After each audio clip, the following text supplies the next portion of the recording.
Welcome to episode 124 and a half of the Grip Strip podcast. It's part two of our Big Moves and Attitudes episode of the Grip Strip podcast. Sans a couple of people today. It'll just be the regular crew here. My name is Philip Matthew, and I'm here with my co-host Josh Define. What's going on, brother? I'm doing great, Phil. Yeah, ready to be back for part two of the episode here, and we're going over everything that still happened this past weekend in the world of racing. Moving on from the stock car, NASCAR stuff, a little bit of NASCAR stuff, of course. Cup and IMSA doing a weekend in Chicago next year, 2023, for 4th of July weekend. And then Alex Palou might need a lawyer up, or somebody from Chip Ganassi and McLaren going to have to lawyer up there. Of course, the IndyCar race at Toronto, then everything else that happened and all the rest of the stuff, including our roundup and previews for IndyCar and F1 next or this coming weekend.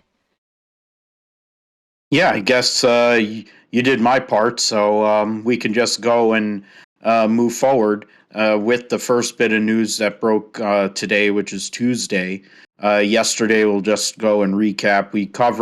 We had Joe Passero on, and we had the great Ralph Shaheen on for nearly an hour. It was very exciting to have him on, and lots of jokes and lots of great stories and lots of great educational information for those who are chasing that dream of being in broadcasting or being in journalism in a motorsport sense. Big motivation to go and have that opportunity to interview a hero of mine and Ralph Shaheen, and an absolute great guy too.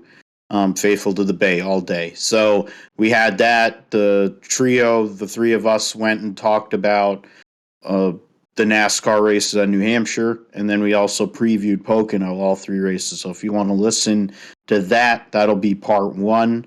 That'll be a nice leisurely stroll for sure. And then this hopefully will be back. You can add this on to the back end of it and hear the rest that's going on. The first piece, though, is Chicago. The city of Chicago has announced, along with NASCAR, that they're going to have the NASCAR Cup Series and IMSA. They haven't announced what class will be there, but they will have IMSA next year in a 2-day show on the streets of Chicago. So the first ever street course race in NASCAR Cup Series history. You look at ARCA Series ran at Des Moines, Iowa. I think there was one other circuit they ran back in the day, a street circuit they ran in the old days. I think along with Trans Am and maybe IMSA, they did that.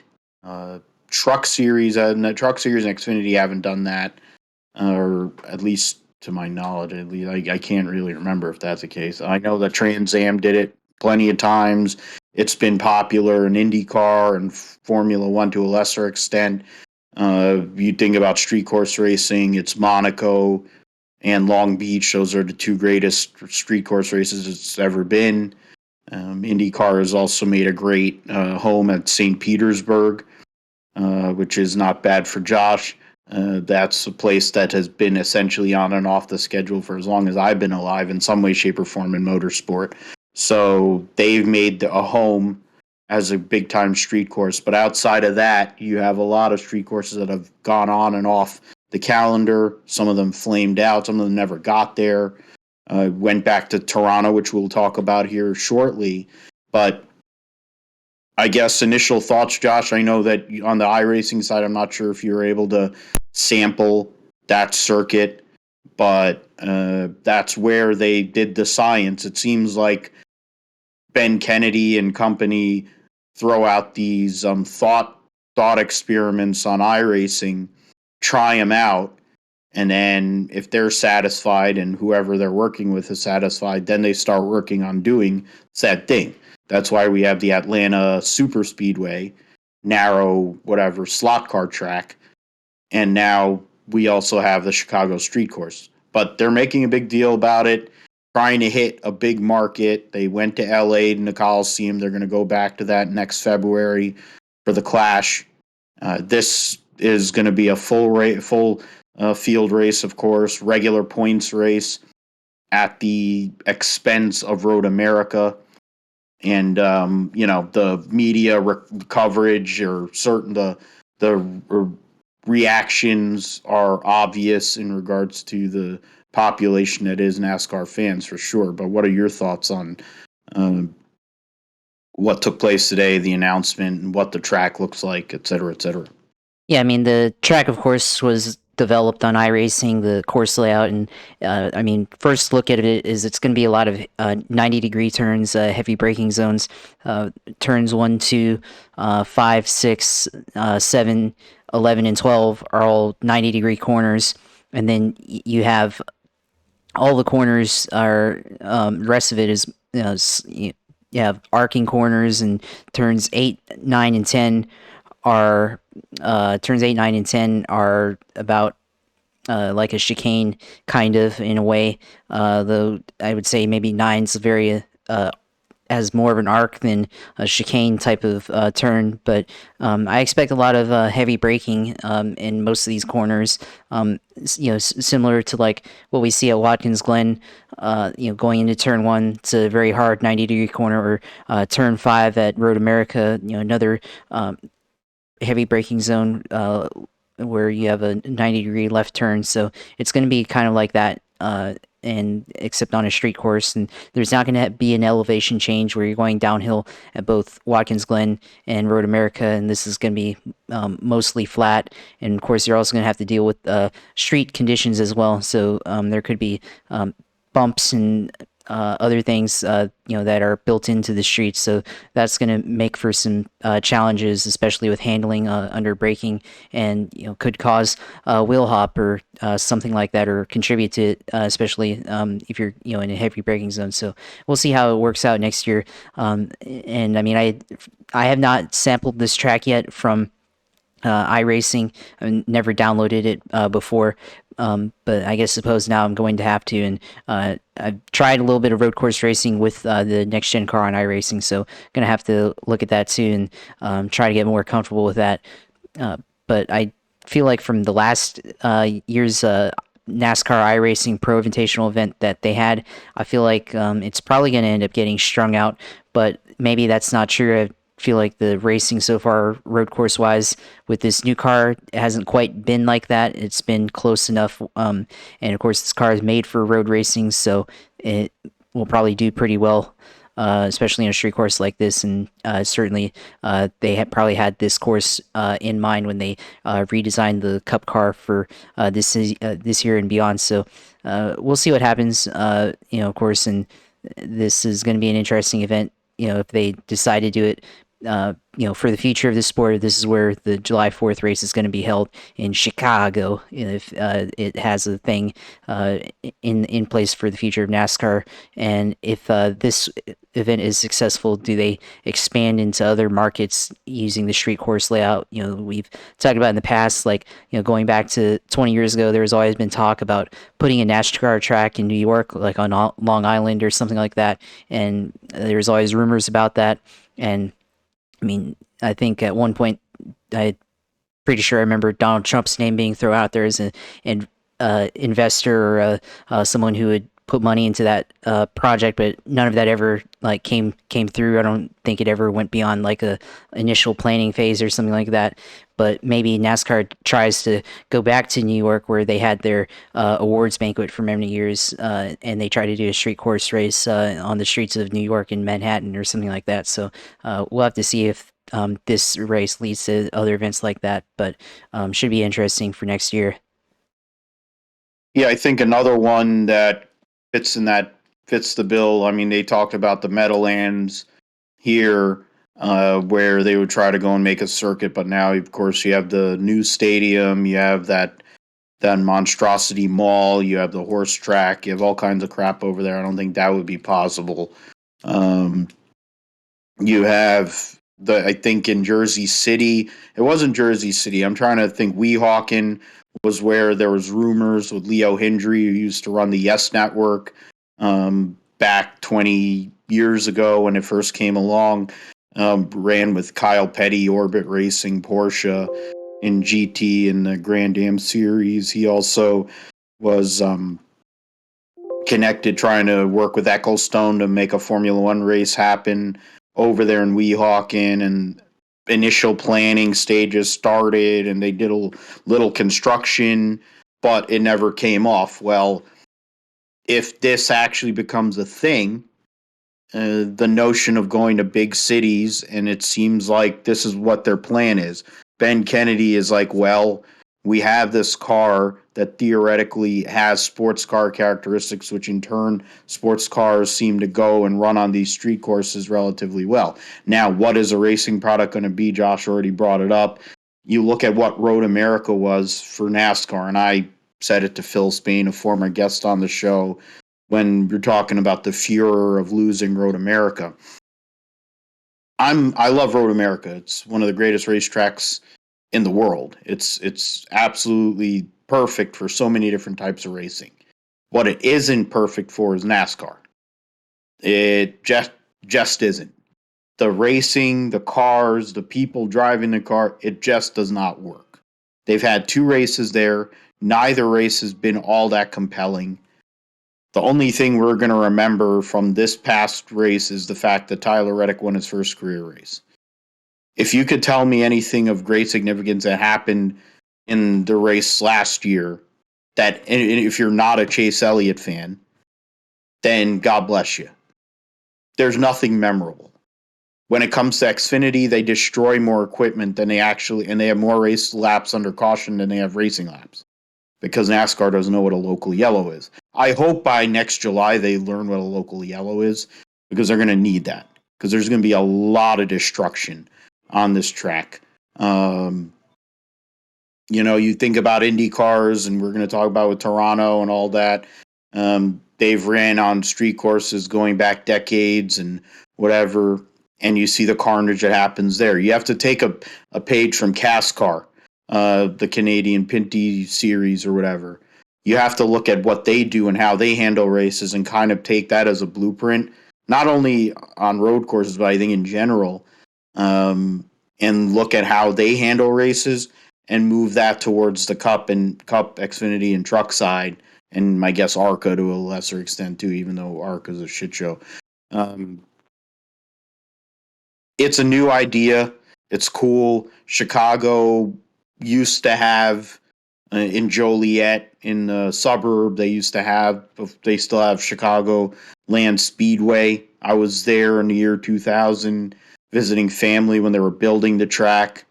Never got to go there actually when it was a track. There was Chicago Motor Speedway in Cicero, which was partly owned by Cheap Ganassi, had connections with Target because they're out of Minnesota and Chicago area over there. Got to go there and watch a race. Juan Pablo Monterrier won it, and it was basically a horse track, and it was super flat. Like, it was essentially like a bigger, wider Martinsville.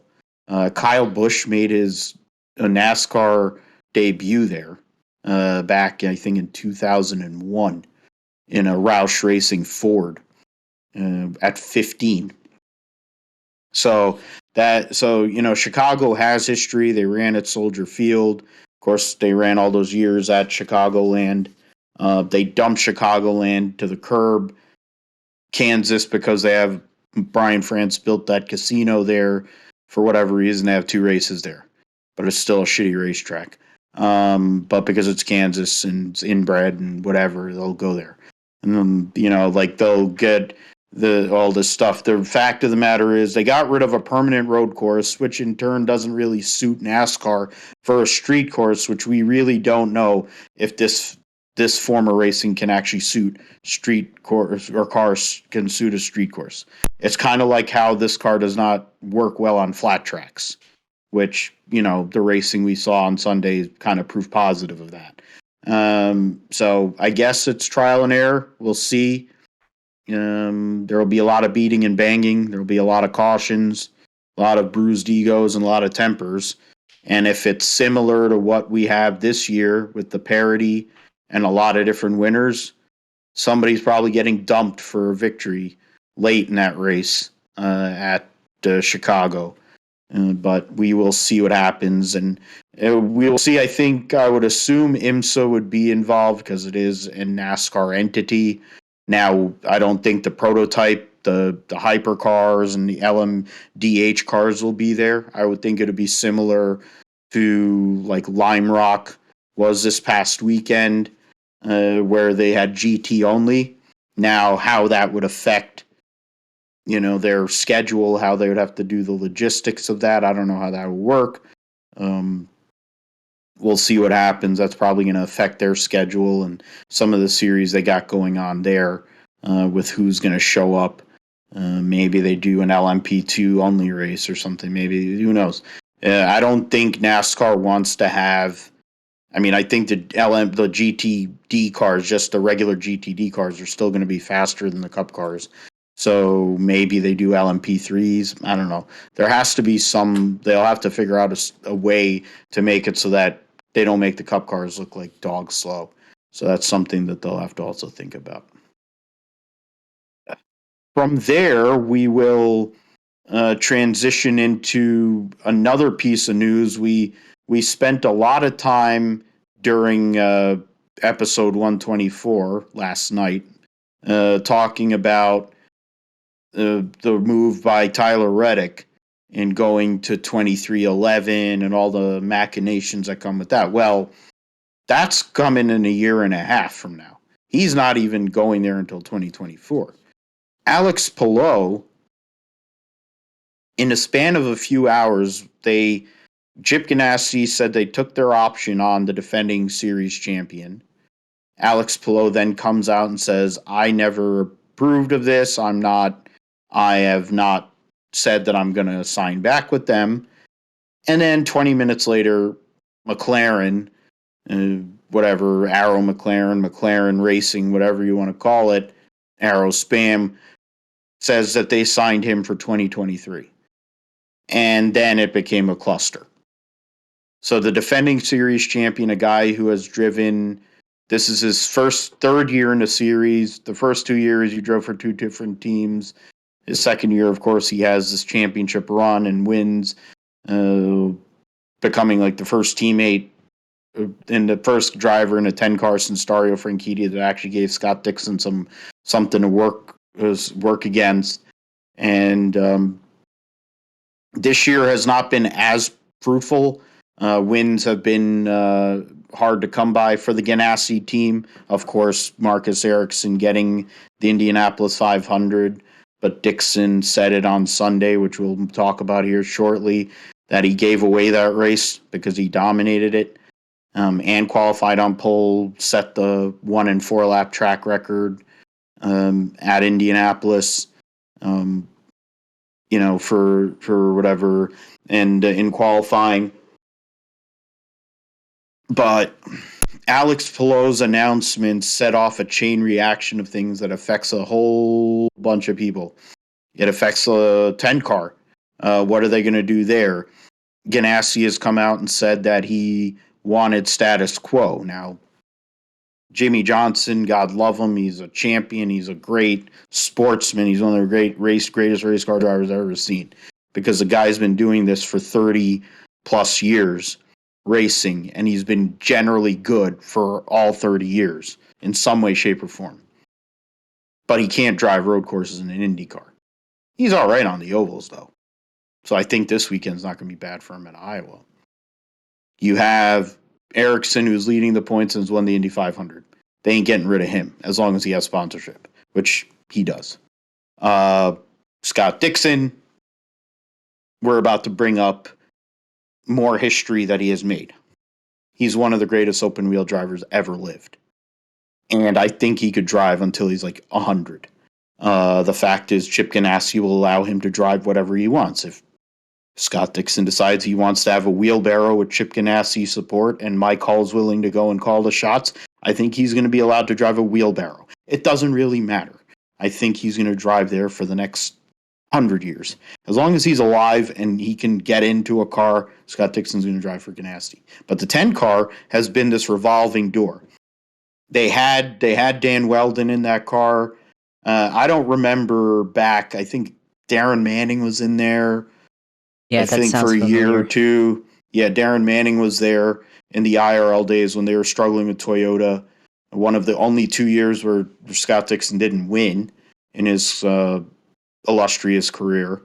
Um, then they replaced him with Dan Weldon, who had won the IRL championship. Went to Ganassi, won the first race, was a winner there. Got close to Indy, winning Indy at least once in the couple of years he was there. 2 years he was there, 3 years he was there. Um, then he left, went to Panther, and they signed Dario Franchitti after Dario's failed sojourn to NASCAR, while NASCAR's team situation contracted, where Ganassi started that year with, I think, 4 cars. Earnhardt, Ginn, it was Dale Earnhardt Incorporated, and Ted Ginn, Bobby Ginn had 4 cars, and then that all condensed to the 1 in the 42, which is essentially what Trackhouse Racing is now, in the span of a year. And, Dario had a horrendous year in NASCAR after winning Indy, winning the IRL championship. And then somehow or another, miraculously, the 10 car opened up, and then he won 3 championships, won 2 Indianapolis 500s, and I think he would have kept on winning championships in Indy 500s.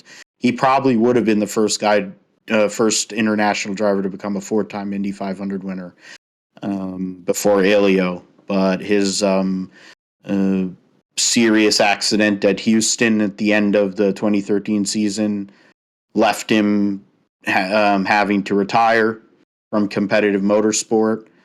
And unfortunately, we lost him in that sense, but we have him as a lead announcer or analyst on Formula E. I hope he would do something that's a little more mainstream that people actually could give a crap about, since as much as I talk about Formula E, it's not interesting. Call IndyCars, call SRX, I don't care. Anything. NASCAR, whatever, anything. It'd be better than calling Formula E with Jack Nicklaus. Call Formula One. Get rid of Danica Patrick and put him in. At least he knows something. At least he drove a Formula One car and tested and whatever. But the whole point, since I'm going on this tangent, there's a lot of moving parts here, Josh. And I guess I preface it the same way.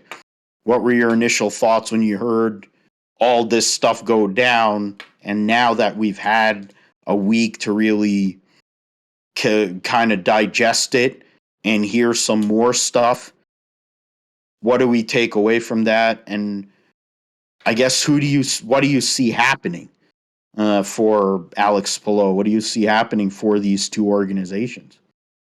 Yeah, it's an interesting situation. I mean, chronologically, from my vantage point, the first bit of news to come out was Alex Palou going out and being re-signed for next year, exercising their option and continuing to be on the 10 car at Chip Ganassi, and that seemed normal, right? That was not egregious at all. We all assumed, yeah, he'd be back, probably secure his future over there, and he would be the guy once Scott Dixon gave it up, and whenever that will be, and he'll be the guy at Chip Ganassi Racing. And then a couple hours later, we get the report that this report is false. He said it himself, and then we get the report that he's going to be signed by McLaren. It's like, what happened there?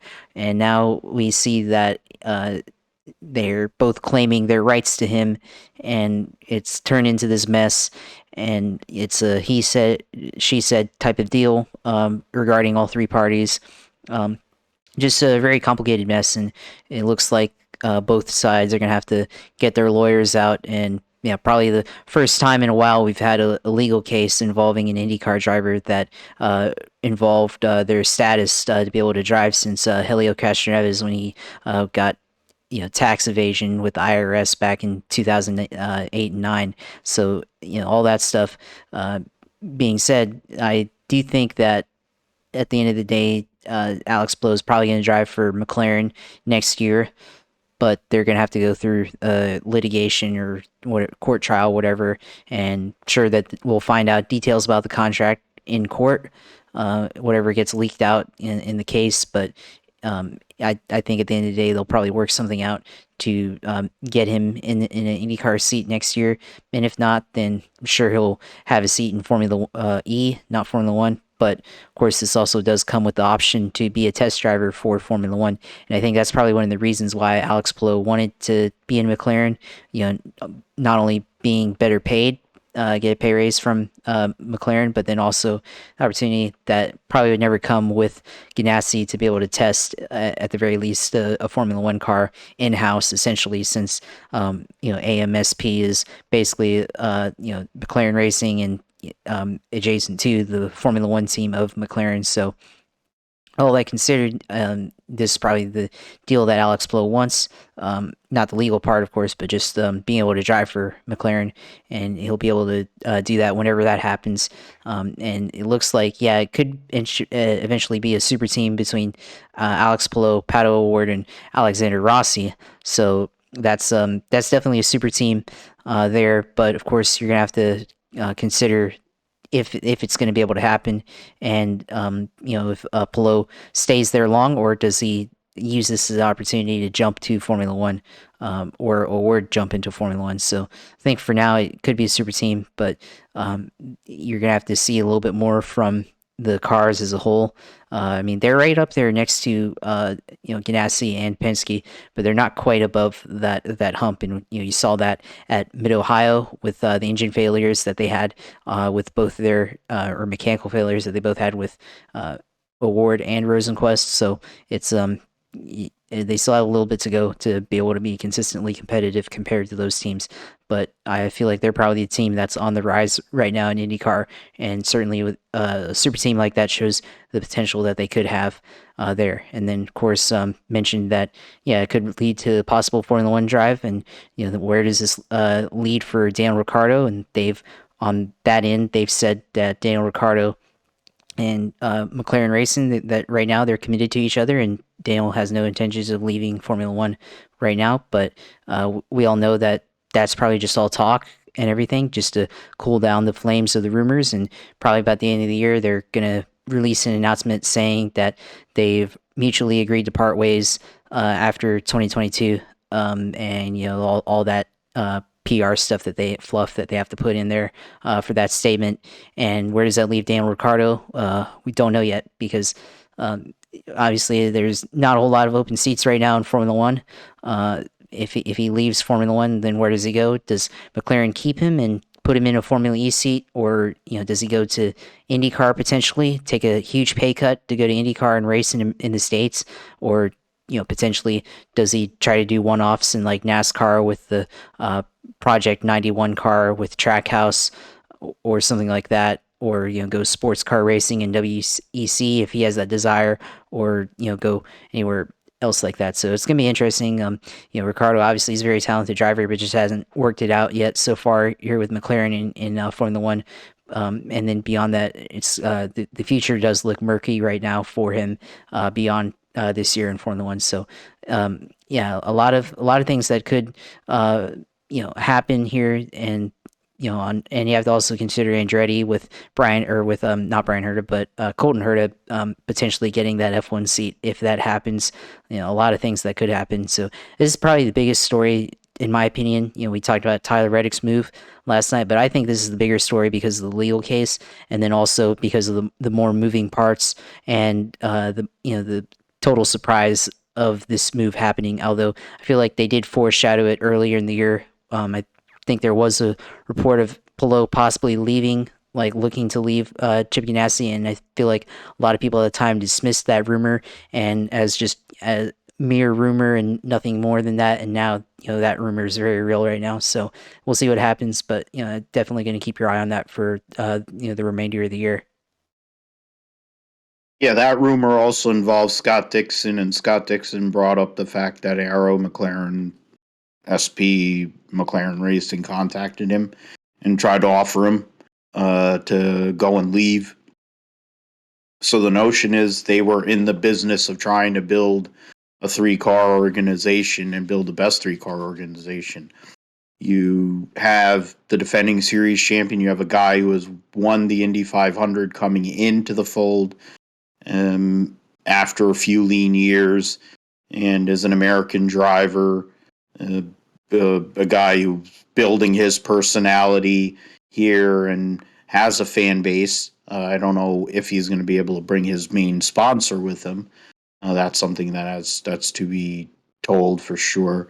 You have in Alexander Rossi, you have Palou, who's trying to make his name and ran Super Formula in Japan and had looks and had people thinking of his talent, but he was a little bit older, fell through the cracks in a lot of ways through the feeder systems, I guess, that he wasn't in a contract with anybody in Formula 2 or Formula 3.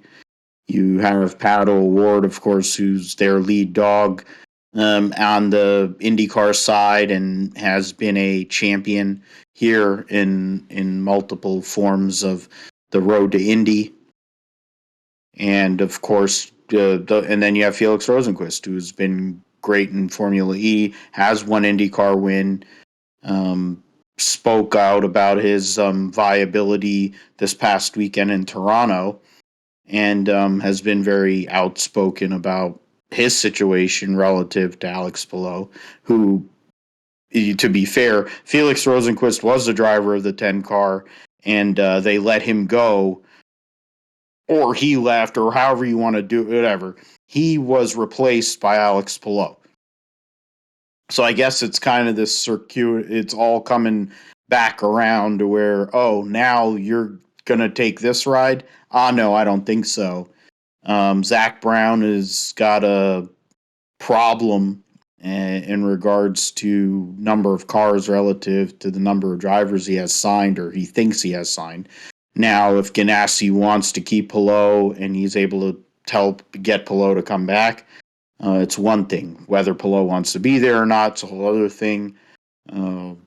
There's a reason why people call him cheap, and it's not just because of Alex Zanardi's pronunciation of his name.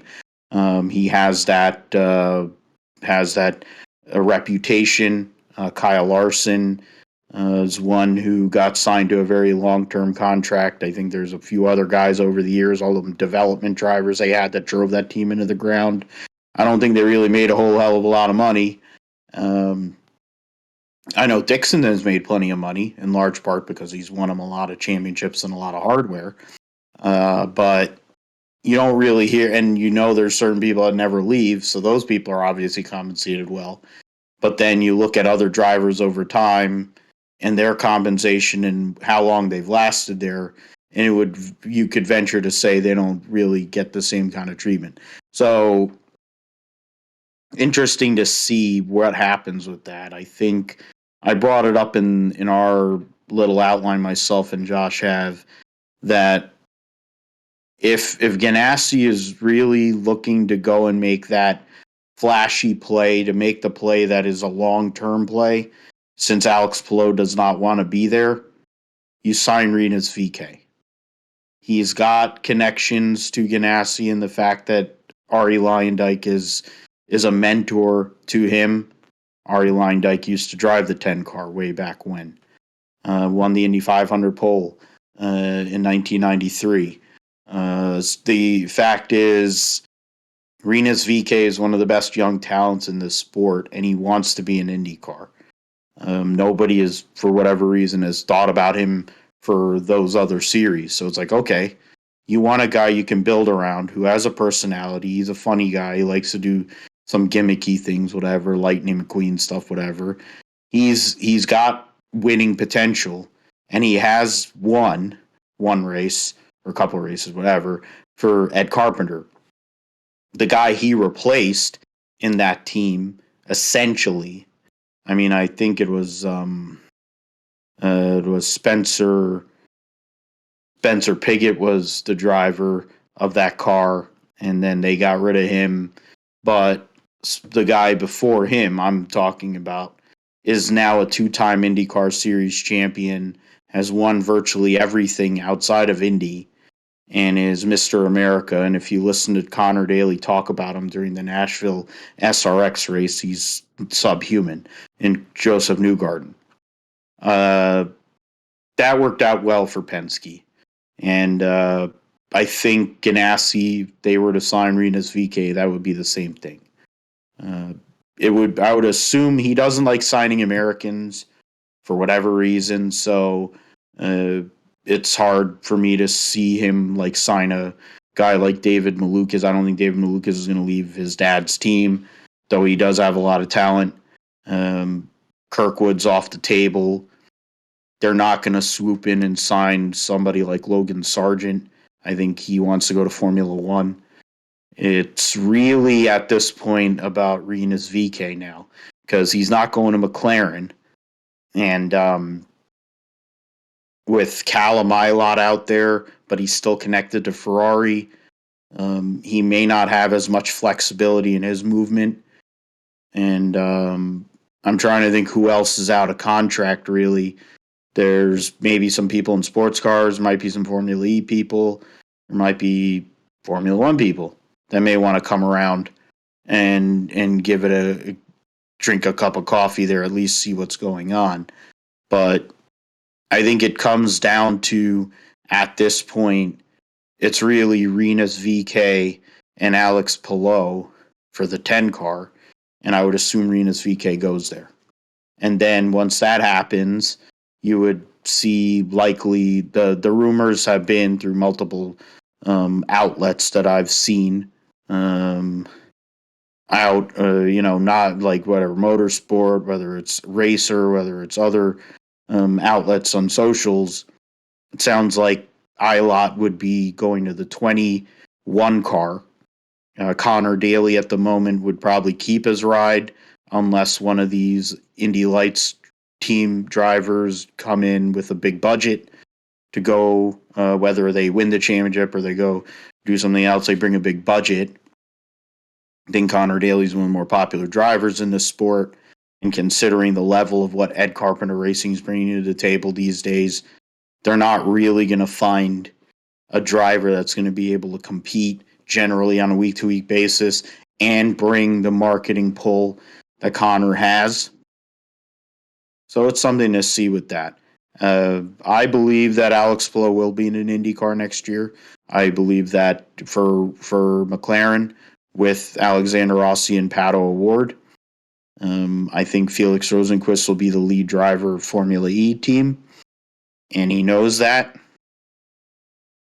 And Colton Herta, if they decide to pull the plug on Daniel Ricciardo, is a leading favorite to be in that car. Now, it would also mean that it would start the dominoes with all the Andretti Autosport Indy Lights people, and they have so many drivers. I think they probably could pick one of their guys and put him in there. It would also put into play,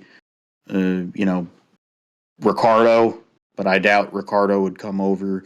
I mean, it would make it easier for him to come over here because they have so many entities, Andretti, and with Zach, with the little connection to Zach Brown as well with the United Autosport thing. So then he could do supercars. He could go and do sports cars. He could do, they're trying to go to sports cars. He could do a lot of things. So I think that would be the most feasible, likely scenario. I figure an Indy Lights guy, it'll be a very young team. Having replaced their two lead drivers, it would be brutal for Andretti Autosport.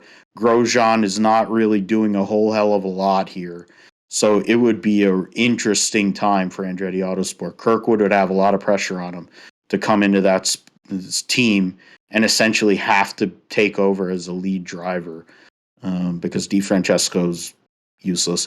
And then, Grosjean hits, if he doesn't hit the lottery or somebody else, it's whatever. So it's something that we're going to see for sure as the rest of the season goes on. But let's talk about another guy from Ganassi, one of the greatest drivers ever lived, Scott Dixon, who won his 52nd race of his IndyCar career, tying another legend, one of the greatest American motorsport drivers ever, and greatest drivers ever, Mario Andretti, in getting his 52nd career IndyCar win at Indy Toronto. Massive victory for Scott Dixon. The Iceman went through and did work. It was a great performance by him. He qualified well, which has been something that has been a bugaboo for him for the last few years, really, outside of Indianapolis. His qualifying prowess has not exactly been there, but he was able to come through, started second, led 40 laps. There was really three cars. There's VK, as I mentioned, on an alternate strategy, started 20th, led 18 laps. And then Colton Herta, who I brought up here a little bit ago, started on pole and got his first podium in a while as well. Dixon, Herta, Felix Rosenqvist, we brought up all three of those guys.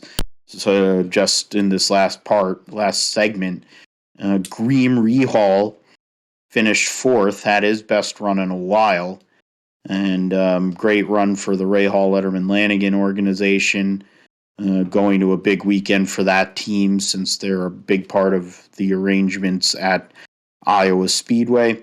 Marcus Ericsson, the points leader, gets a top 5 and adds to his points lead. Alex Palou from 22nd after having mechanical problems during qualifying finished 6th. Simon Pagenaud 7th after starting 18th. Christian Lundgaard giving Rahal RLL 2 cars in the top 8. Scott McLaughlin and Joseph Newgarden rounded out the top 10. We brought up Pato O'Ward. He finished 11th after starting 15th. Malukas had his best qualifying of his career, but pit strategy and stuff didn't work out as well for him. Started 5th, but finished 12th. Callum Ilott had a great qualifying run as well. Crashed, though, in practice earlier before that. Still was able to get a 7th just outside of that Firestone Fast 6, but only finished 14th. Alexander Rossi got into a crash during the race and was taken out there, and him and Rosenqvist made contact, and that out of turn 4 or something, and or turn 3, and that basically ended his day. So that was tough for him. He started 4th. He was looking for opportunity there. So Scott Dixon gets the win.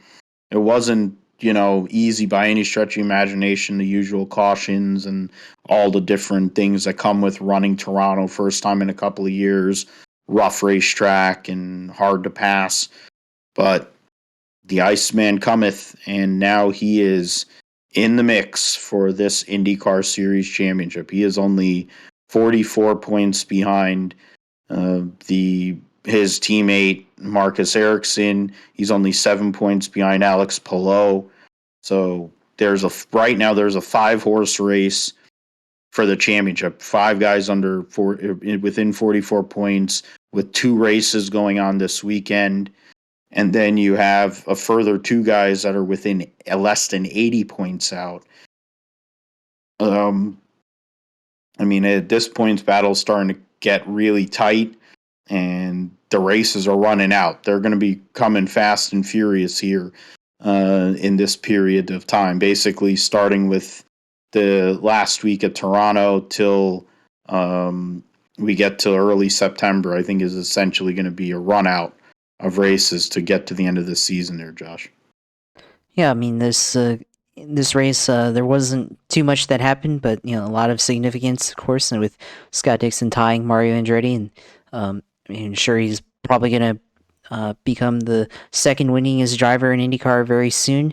We'll have to see if he can get up to AJ Foyt, but certainly it would take a lot to get up to 67 wins in IndyCar He's already over 40, so and only 2 wins so far in the last year for Scott Dixon. But for right now, 4th in points after this race, and puts himself, like you said, right into the mix for the championship here coming up as we move on to Iowa. And it's going to be interesting if he can put together 2 good races at Iowa and move on to later on in the year when this series goes to Indianapolis for the second Indianapolis Grand Prix, and then Nashville. 2 places. He's done well at Indianapolis Grand Prix and Nashville. We've only run there one time, and he's if they carry the success from Toronto to Nashville, I mean, look out, Scott Dixon might be in the shot for the championship, but we'll see about that. But yeah, he's a legendary driver, and finally gets a win this year. He had a 23 race losing streak going back to last year when he won at the first leg of the doubleheader at Texas. So finally he gets onto the victory lane this year after his teammate. Not Scott Dixon, but his teammate Marcus Ericsson goes out and wins the Indy 500 race that Scott Dixon probably gave away. So now he finally gets his first victory of the year and goes on, puts himself in the championship contention. So yeah, it was an interesting race for sure. And I think for guys like Alexander Rossi, who obviously is moving to McLaren, is probably another missed opportunity. Last couple of weeks, of course, he's had a lot of pace. But another race that's gone wrong for Alexander Rossi, getting into it, and possibly causing that incident himself. He didn't really look like he gave Felix Rosenqvist a lot of room there.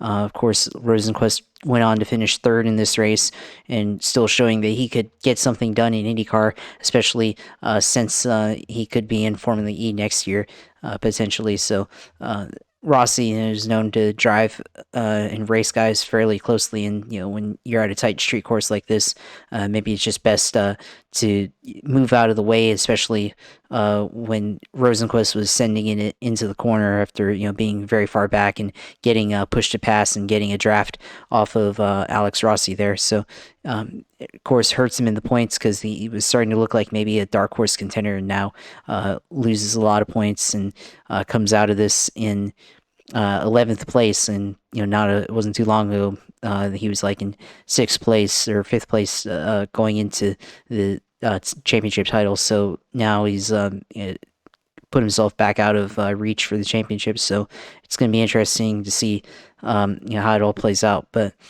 this race too, you had another incident with Kyle Kirkwood and Jimmy Johnson. Jimmy getting spun out at this race course, trying to have a good finish, and Kyle Kirkwood got into him in the last corner. So probably a rookie mistake on Kyle Kirkwood's end. And then of course Jimmy Johnson still trying to get experience on the road courses here and street courses. And you saw there's a video online. Jimmy clearly downshifting a lot earlier and braking a lot earlier than what the other drivers were, and that's part of his struggle trying to drive the IndyCar and drive it deeper into the corner than a stock car. So you're still seeing that, especially if you listen closely as he drives by with the street course, where a lot of fans are, or road course where you have a lot of fans in the corners. But yeah, I mean, other than that, I mean, it's a great race to be back in for Toronto. Of course, not being on the schedule the last 2 years due to the COVID-19 pandemic, and return to the series with it being in Toronto, and now Scott Dixon wins. So a lot of big moments that happened in this race for sure. And now we move on and go forward to the Indianapolis road, or to Iowa, and then the Indianapolis road course later this month. So yeah, that's pretty interesting, and we'll see how it plays out in IndyCar. Yeah, I mean, we had the loss of the Rocket sponsorship going away, which has affected the 14 team for sure. They were relying on that sponsorship, and then their second car with that disappeared as well. You can tell that the AJ Foyt team is kind of destabilized. You add the fact that Kirkwood has got one eye on taking over the 27 car, and then you have one eye on trying to finish out your rookie year. So it's not exactly the best place right now to be AJ Foy Racing. So tough times for them. Hats off to Green Rahal. Courtney is close to giving birth to their second child. And I think they're going to have a boy this time. So that's a big deal for them. I know that's on his mind. He wants to make sure that baby and mom are healthy with all that. Of course, you have Harlan, being there, and Graham was very outspoken after the race. On one hand, he was trying to recruit Felix Rosenqvist, but then on the other hand, he's trying to dispel all the talk of how people talk about him, which, some of it has. I've been on and off Graham Rahal fan. It's hard. He doesn't make it very easy to be a fan of him. When you go years without winning races, it also is kind of a thing. He's not as bad as Marco is by any stretch of the imagination, but they have a lot of money, and they seem to be very successful outside of the car. So, and they have hot wives, so I guess they're doing all right with their lives. But I think Graham wants to go out there and win a race here by the end of this year, get this team on track. His boy Jack Harvey's been god awful all year in that 45 car. That decision, instead of going for like Oliver Askew or somebody else, even Root Beer Floathead, one of those two guys would have been better than Jack Harvey, but Jack Harvey and him are close friends, and the wives are friends, so that's probably why they signed him for that car. The signing of Lundgaard, it was solid. He's had his moments. I think he's only going to get better. He's very raw, so I think that as long as the cars get better, he'll get better. The point standings going into the doubleheader at Iowa, they'll race on Saturday 250 laps, and then they'll run 300 laps on Sunday, both in the afternoon. So God bless everybody that's going out to Newton, Iowa in the middle of the day for two races. It would be similar to what I would end up doing on Pocono on Sunday, sitting out there for 8 hours before the race starts if I get out there, God willing. Meet up with Joe and some other people. But Iowa, it's going to be boiling hot there. It's going to be boiling hot in Pocono as well. Marcus Ericsson leads the points by 35 over Will Power at a rough weekend. Alex Palou is only 2 points behind Will Power, so 35 and 37 points. Newgarden is 44 points back in fourth, has 3 wins. All of them, his 3 podiums are all wins, so that's interesting. Scott Dixon gets his first win and moves himself up to 5th in points. Pato O'Ward is 75 points back in 6th. Scott McLaughlin, 77 points back in 7th. Newgarden and McLaughlin, the 2 multiple race winners this year. Palou's the only driver in the top 8 that hasn't won a race so far in 2022. You have Rosenqvist and Pagano rounding out the top 10, but they're over 100 points back. I think Rossi is the last person that's kind of in play. He's had 2 podium finishes this year, but Josh mentioned he's fallen back to 11th. He's 115 points out. So, you're at 10 races in. You have another, 7 races to go. So we're definitely on the home stretch. You're going to have 3 races in short succession, or 4 races in a short time, 2 ovals, permanent road course, and a street course. Then you'll have a couple weeks off, go to Gateway for a night oval race, then a couple weeks off before the West Coast closeout at Portland and Laguna Seca.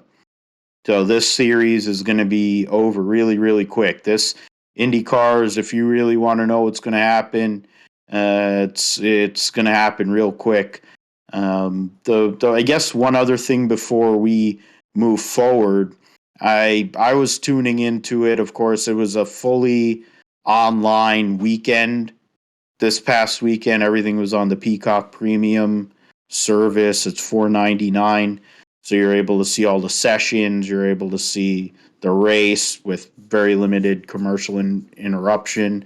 Kevin Lee was the lead announcer because Lee Diffie was calling the track and field championships, since it seems like he's become their guy for that, with Otto Bolton or whatever the hell his name is. They seem to have a good chemistry there. I'm not sure, Josh, if you were able to catch anything during the weekend, if we caught the race itself, but I thought it was solid. I mean, of course, you're going to have the things that come with streaming. You might have some freezing situations, you might have some things missed, but thought the quality wasn't bad.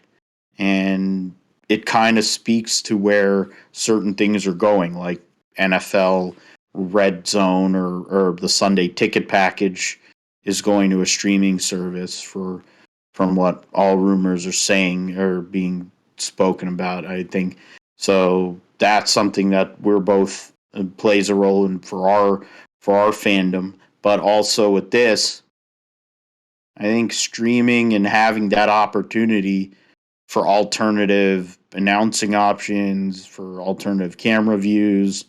They did it at Indy with ESPN, ABC for years, but I think this isn't a bad idea, honestly, and it wasn't a bad rollout. It's unfortunate that that's where we're at with IndyCar because they had the Open Championship at St. Andrews past weekend where Rory's heart was ripped out of his chest by Cameron Smith. And then you had NASCAR New Hampshire, which you could put on streaming and nobody would give a fuck. I mean, I'm a Northeast guy, and I've watched New Hampshire races, and that race was boring as fuck. You could have put that thing on a VHS tape, and nobody would have missed anything. How about Betamax? Yeah, Betamax, whatever, 8-track, anything. It doesn't matter. You know, like there's no way to make. There's only one race that NASCAR is involved with that is interesting at New Hampshire. It's the modified race. That's the one they should have on TV, not tape delayed or whatever. Show the modified race, and put the NASCAR Cup race and Xfinity on tape delay. Nobody gives a fuck. Like I've gotten to that point, and that's the same way. Like it's where you need to be there.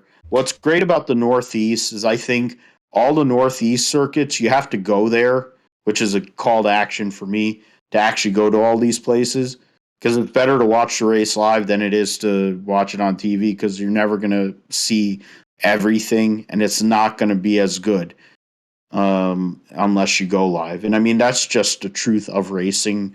TV doesn't do it justice, but with a lot of these circuits we have here on the Northeast, that's definitely the case. What were your thoughts on the product and the presentation that we got this past weekend at Toronto? Yeah, I mean, I think it's normal. I mean, the broadcast itself, it's like any other IndyCar broadcast, but of course, less commercials that we saw on TV, of course, being on the streaming platform. And I think the bigger discussion there is, why was NASCAR and IndyCar scheduled at relatively the same time? I think even the announcers were pretty shocked themselves, like leading into this weekend, because I remember last weekend Rick Allen announcing that, hey, IndyCar and NASCAR could be at the same time. You could kind of tell from their voices that last week when they're racing that, oh, this race is gonna be scheduled at the same time on essentially the same network, and they're drawing viewership from each other. So I think on that end, I don't understand why they couldn't have NASCAR at 12 o'clock or IndyCar at 12 o'clock and then NASCAR at 3 o'clock, and try to maximize the viewership there. And then on the other end of it, you talk about IndyCar racing on streaming platform where you have NASCAR on the cable network, and I would argue that it should probably be the other way around, because NASCAR is the bigger platform, and you're probably going to have, if you're trying to boost up the viewership for Peacock or try to get people to get onto Peacock, well, if you have NASCAR on there, then people will get onto it. Although I'm sure there will be a lot of people that complain about it. Just I'm sure there's a lot of people in IndyCar that probably complained about the racing being put onto the streaming platform. But it's a really accessible way to be able to watch it, because you can just download the app and sign in, and then watch the race from your phone, computer, laptop, TV, wherever. So that's what I had. For me, and there was some buffering issues, but I feel like it's probably just my internet for some reason, because I also had the NASCAR race on my computer. I was streaming the IndyCar on my TV, and I had NASCAR on the computer monitor, so maybe it was taking up too much bandwidth on my end, trying to stream in the highest quality, but on both ends. So that's probably what was happening. And then I was also in a voice chat with some friends on Discord, and so that was probably also taking away from bandwidth there. But that's just my experience. So I think the platform itself, is pretty good.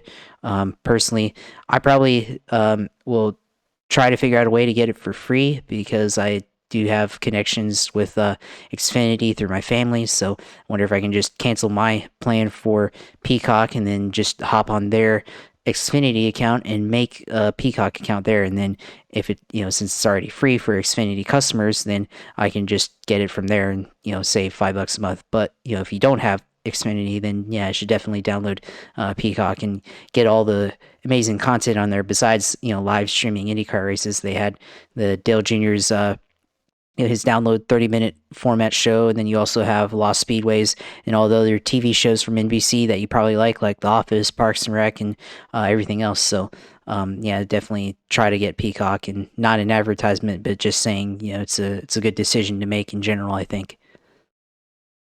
A good value since ESPN Plus and that whole ESPN Plus seems like they're going up in price. I think I read that they're going up $3 a month on their service, so you're better off getting the Disney Plus, ESPN Plus, and whatever the other thing they have for $13.99. I think It's probably Hulu, the Hulu deal.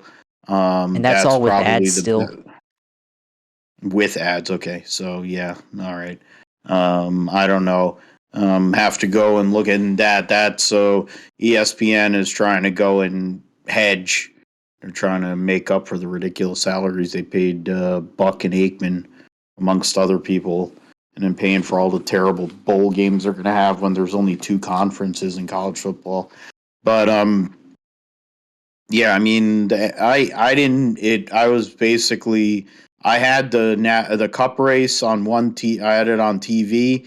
I had the IndyCar race going on over here. I essentially was listening to the IndyCar race based on the condition I was in, and I was just kind of sort of half watching the Cup race on mute, which is unfortunate since Dale Jr. was the lead announcer. So they slowed down. They slowed down his. Announcing. Someone posted it on Twitter, and they made it like 1.5 speed or half speed. And he said he was crying, laughing, listening to himself talking slower. So Dale Jr. as a lead announcer isn't a bad thing. He did a great job. They had a great chemistry, the three of them.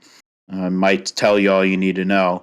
I don't think Jeff Burton really adds much of anything to the table. And I also think Rick Allen sucks, but you put Alan Bestwick with Dale Jr. and Steve Letarte, I think they'd be just fine. I also believe that if you put Dale Jr. with Dale Jarrett and Alan Bestwick or with Rick Allen, they'd be fine. And you have Kyle Petty and Steve Letarte down there on the pit box, and you make them more of a piece of the action, having their ability to kind of call in during the race. I think that would play a bigger part than them just sitting out there. You're not really using their talent properly, but that's NBC for you. I mean, at least they have talent. Fox really doesn't have any, so that's what it is. It's why Fox sucks at covering sports and covering anything that involves life. They make good TV shows though, but they definitely are not good at sports or any other real entity that matters in that case. All right, so let's change it to CBS and the SRX. Great weekend for the Stewart family since Anthony Wayne won his third dirt race out of 3 in SRX competition, winning at his buddy Kenny Schrader's I-55 Speedway in Peevely, Missouri. It was boiling hot. They had issues with all the heat and all that, but Tony Stewart led every lap in the main event, beating his boy Marco Andretti for the win. And Kenny Schrader gets a podium in the all-star car. Brian Newman finished fourth. Greg Biffle fifth. Ernie Francis finished sixth. So that was a good day for them. Bobby Labonte entered the race as a points leader, had a rough night. Brian Newman got in a wrecks and stuff with Paul Tracy, of course, because, why wouldn't Paul Tracy be involved in a wreck? Because he's a hack. Marco Andretti did have issues in the second heat, but was still able to recover and get back to second in the main event. Haley Deegan, who got stalked by one of the pedophile YouTubers because she just turned 18 or 21 or something. I don't know. Whatever. It was some sort of weird post he made about her, and then she ethered him. She was in this race, was totally irrelevant, which is what her career is if it didn't involve her swallowing. So Smoke wins. Marco takes the points lead into the series finale for this year at Sharon Speedway in Ohio, which will see the Blaneys. It is the Blaneys' home, the family racetrack. Dave Blaney, the Buckeye Bullet, owns the racetrack. I'm sure you're going to see Dale, if he isn't driving a Sprinter somewhere. I figure Dale will be there. Uncle Dale will be there. And young Ryan Blaney is going to make his debut in the SRX on Saturday night at Sharon Speedway in the finale. Marco Andretti comes into that race with an 8-point lead over Ryan Newman. Tony Stewart has a chance to defend his title. He's 13 points back, and Bobby Labonte is 15 points back. Newman, Stewart, and Labonte all have won a race itself. Stewart and Labonte have also won a heat this year, along with their race wins. Smoke has led the most laps. Shocking, considering some of the races he's had this year in this series. But it's weird. Some of the people have led laps and some of the ones that didn't during this season across all the different races they have. But and was it Alio? Yeah, he has one win and he has won two stages or whatever heats, and he's 11th in points. So he's run 3 races. Kanan is 15 points behind Paul Tracy. So Michael Waltrip, Brian Hunter-Ray have run every race, and they're behind a guy who's not run every race. So that's pretty bad. Paul Tracy's actually ahead of people. So yeah, he's not the absolute drizzling shits. He was glad that Willie T. Ribbs was racing there last year. So we'll see what happens on Saturday night. Hopefully Sharon Speedway weather, everything goes all right with that, and we'll get to see the finale of Season 2 of SRX come through, and maybe Marco Andretti wins a championship. That'll be something. I guess hell will freeze over. In World Superbike, they ran at Donington Park this past weekend. Toprak Rasgatlioku, the defending world champion, gets his first win of 2022 in race 1 over Johnny Ray, who announced he's going to run another 2 years for the Kawasaki Racing Team. His teammate Alex Lowe's rounds out the podium. Scott Redding 4th, Axel Bassani 5th. Garrett Gerloff finished 7th in race 1, and that was the highlight of the weekend for him. In the Super Pole race Rasgatlioku gets the win over Ray Redding. Then Alvaro Bautista, who had crashed in race 1 while leading. Alex Lowe's 5th. Gerloff finished 10th. And then in race 2, Rasgatlioku wins, so he gets a full sweep of the weekend. All 3 races, the 2 races in the Super Bowl race, or gets a double or whatever, but he gets a clean sweep. Alvaro Bautista recovers for 2nd, Johnny Ray 3rd, Michael Ruben Rinaldi 4th, Scott Redding 5th, Lowe's 6th. Bassani was 7th, and Gerloff finished 11th in the second race.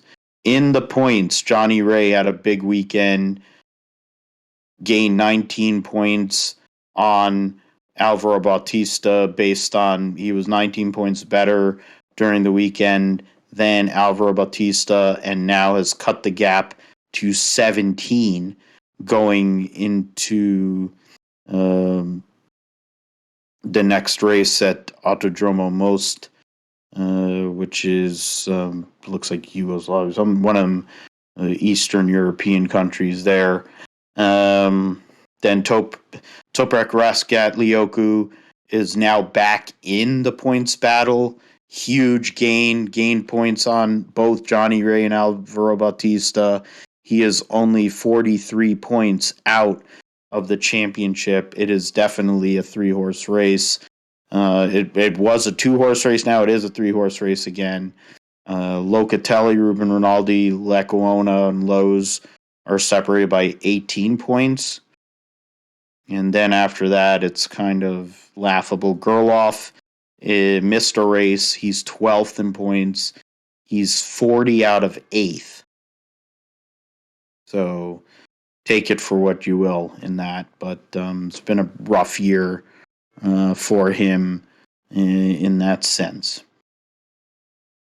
Getting into the IMSA at Lime Rock Park this past weekend, it was the IMSA GT and the GT classes, so GTD Pro and GTD regular.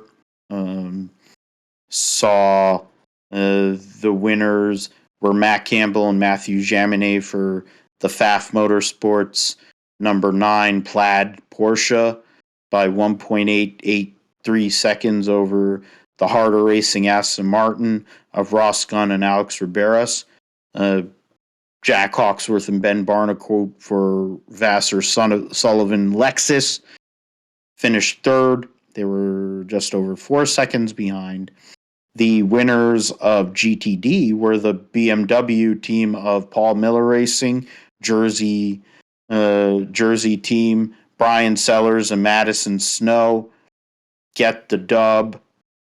They get it over Roman DeAngelis, Maxime Martin, so Harder Racing gets 2 double second place finishes. And then Robert McGinnis and Jeff Westphal, they got destroyed at Watkins Glen a few weeks ago in an LMP3 RG Bargy situation, or LMP2 RG Bargy situation. They recover this weekend, finish 3rd in class, just ahead of Michael Skeen and Stephen McAleer in the Korthoff Motorsports Mercedes. So that was good there for those guys. Ryan Eversley, fan favorite, and Aiden Reed had issues. They were running well, though. Connor D. Filippi, John Edwards for the RLL BMW team also had issues, along with Robbie Foley and Bill Oberlin, Turner Motorsport, BMW in the home game at Lime Rock Park, the FCP Euro Northeast Grand Prix. The points going into the next race in the calendar here. The next race will be Road America here in just over 2 weeks' time. The weekend will start there, so they'll have all the classes there going on. The points, see Trying to go and bring this up because they have was the point standing. So in GTD Pro, Matt Campbell and Matthew Jaminet have a 50-point lead on the Corvette team of Antonio Garcia and Jordan Taylor. Jack Hawksworth and Ben Barnicoat are third in points. They are, I think, 80 behind the Pfaff Motorsports duo in the GTD Pro category. And then in GTD, the points leader is Stephen McAleer. By, 34 points over Ryan Hardwick and Jan Halen in the Wright Motorsport Porsche. A big loss of points for Bill Oberlin and Robbie Foley. They're now, 109, 129 back of Stephen McAleer. In third, Montecalvo by himself in fourth, and then Roman DeAngelis rounds out the top five. Westfall, McGuinness are sixth. They're only 2 points behind Roman DeAngelis, so that's interesting. We'll see how that goes. We'll talk about the drivers at. We'll talk about the guys at Road America when they have the whole field together for what used to be one of the big ones, one of the majors. Used to be the Road America, I think, Road America 500 kilometer race there for many years. So, big race there. All the classes will run, of course, at Road America. Talking about the Cadillac GTP LMDH car testing along with Acura doing their testing as we lead towards that debut here at the Rolex 24 next January or this December. So it's coming soon, guys. So something that we're going to see. Cool to see cars that are going to be able to compete at Le Mans and vice versa coming up along the way.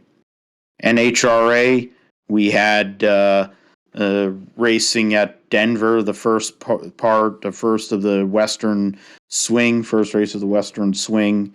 Saw Tony, I said it was a great weekend for the Stewarts. It was true because Tony won on Saturday, flew to Denver and watched Leah Pruitt win her first race as theoretically a car owner and driver on Sunday in the Top Fuel at Mopar's house at Bandimere Speedway in the Mopar Parts, it's Dodge Power Brokers Mile High Nationals. And she gets the win in Top Fuel. Robert Height gets yet another win in Funny Car. Matt Hartford in Pro Stock. And Matt Smith in Pro Stock Motorcycles. So all those four have the opportunity to sweep the Western Swing. It's a historic thing to do. It's something that hasn't really been done all that much. So we will see what happens with that. They'll be racing this weekend at Sonoma, at Denso NHRA Sonoma Nationals. And then the following week, they'll be in Seattle, the Flavor Pack Northwest Nationals. And then they'll take a break before doing a back-to-back at Heartland Park, Topeka, and Brainerd. And Topeka got moved back. They used to be in April or whatever, or March or April or whatever. And now they're in August with Brainerd. And then that leads into the U.S. Nationals. So we're getting down to the nitty-gritty of this season. So those teams that want to go and get the win, get the points, get themselves into a position to compete for this championship, we're cutting down to the end of the line here. Leah Pruitt gets the win, going rounds, launches herself right into the points. Obviously not to win the regular season. She is 337 points out, but she is essentially a round ahead of three drivers that are behind her, and she's a couple, 2.5 rounds, 3 rounds behind Josh Hart, who's fifth in points. So Mike Salinas leads the points by 10 over Brittany Force. Justin Ashley is 92 points back, so he's less than 5 rounds back. Antron Brown, Tony Schumacher right now are outside of the cutoff. I think the way it works is as long as you show up for every race and you make 2 qualifying runs, you make the playoff, though. So there is an opportunity for those 2 champion drivers. Tony Schumacher has won all these championships in Top Fuel, making a return this year. Antron Brown, in his first year as a car owner, has struggled, but so is Doug Coletta in the first year with Alan Johnson helping their organization. So it's something to see what happens with that. You got a lot of good drivers there that are struggling in the Top Fuel category. Height goes and gets the win and extends his points lead is 95 points, so nearly 5 rounds on Matt Hagan. Ron Capps is 166 points back in third, so it's really getting out there to where Robert Height's going to likely win the regular season, get those bonus points. John Force is fourth. Chad Green is the cutoff, the last driver in the top 10, so good job by him. I think Jim Campbell and Blake Alexander have shown up to every race, but can't be certain on that, but we'll see how it goes in regards to the points as we get towards closer to the U.S. Nationals. Enders has a 35-point lead on Aaron Stanfield. Matt Hartford getting that win gets him ahead of Camry Caruso.